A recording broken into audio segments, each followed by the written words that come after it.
ഞാൻ ചോദിക്കട്ടെ, കഴിഞ്ഞ വർഷങ്ങൾക്ക് മുമ്പ് മിനായിൽ 4 വർഷം മുമ്പാണെന്ന് ഞാൻ ഓർക്കുന്നു, മിനായിൽ ഒരു തീപിടുത്തമുണ്ടായില്ലേ? നിങ്ങൾക്കറിയോ ആരെ തീപിടിച്ച് എത്ര ആളുകളാ മരിച്ചത്? ഈ മരിച്ചവരെന്താ മുഹ്യിദ്ദീൻ ശേഖനെ വിളിക്കുന്ന ആളുകളാണോ? അവർ പറഞ്ഞത് ലബ്ബൈക് അല്ലാഹുമ്മ ലബ്ബൈക് ലബ്ബൈക ലാ ശരീക ലക ലബ്ബൈക് ഇന്നൽ ഹംദ വന്നിഅമത ലക വൽ മുൽക് ലാ ശരീക ലക. അല്ലേ? പടച്ചവനെ ലബ്ബൈക് അല്ലാഹുമ്മ ലബ്ബൈക്, നിനക്ക് ഞാനിതാ ഉത്തരം ചെയ്യുന്നു റബ്ബേ, നിനക്ക് ഉത്തരം ചെയ്യുന്നു എന്ന് പറഞ്ഞ് അള്ളാനെ വിളിച്ച് മാത്രം നടന്നിരുന്ന ആളുകളല്ലേ അവർ? എന്നിട്ട് ഓല് മിനായിലെ തമ്പ് കത്തി കരിഞ്ഞ് ജഡങ്ങൾ പോലും കിട്ടാത്ത കോലത്തിലായില്ലേ? എന്തേ? അപ്പൊ അള്ളാനെ സ്വന്തം വിളിക്കുന്ന ആളുകൾക്ക് അള്ളാഹ്ക്ക് രക്ഷപ്പെടുത്താൻ കഴിഞ്ഞില്ലേ? നോക്കൂ സുഹൃത്തുക്കളെ, നിങ്ങൾ വിശുദ്ധ ഖുർആൻ പറഞ്ഞില്ലേ, യുഹിബ്ബൂനഹും കഹുബ്ബില്ലാഹ്, അവരവരുടെ വിളിച്ചു പ്രാർത്ഥിക്കുന്നവരെ അള്ളാഹുവിനെ പോലെ അല്ലെങ്കിൽ അള്ളാഹിനെക്കാൾ ഇഷ്ടപ്പെടുന്ന.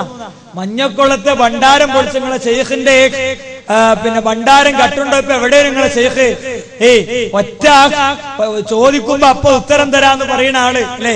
മാത്രല്ല ശൈഖ് ഇത് കണ്ടുകൊണ്ടിരിക്കാണ് ലൈവായിട്ട്. അപ്പൊ തടയേണ്ട ഒരു ബാധ്യത ഇല്ലേ എന്ന് ചോദിച്ചതിനുള്ള ഉത്തരാണ് ഒരു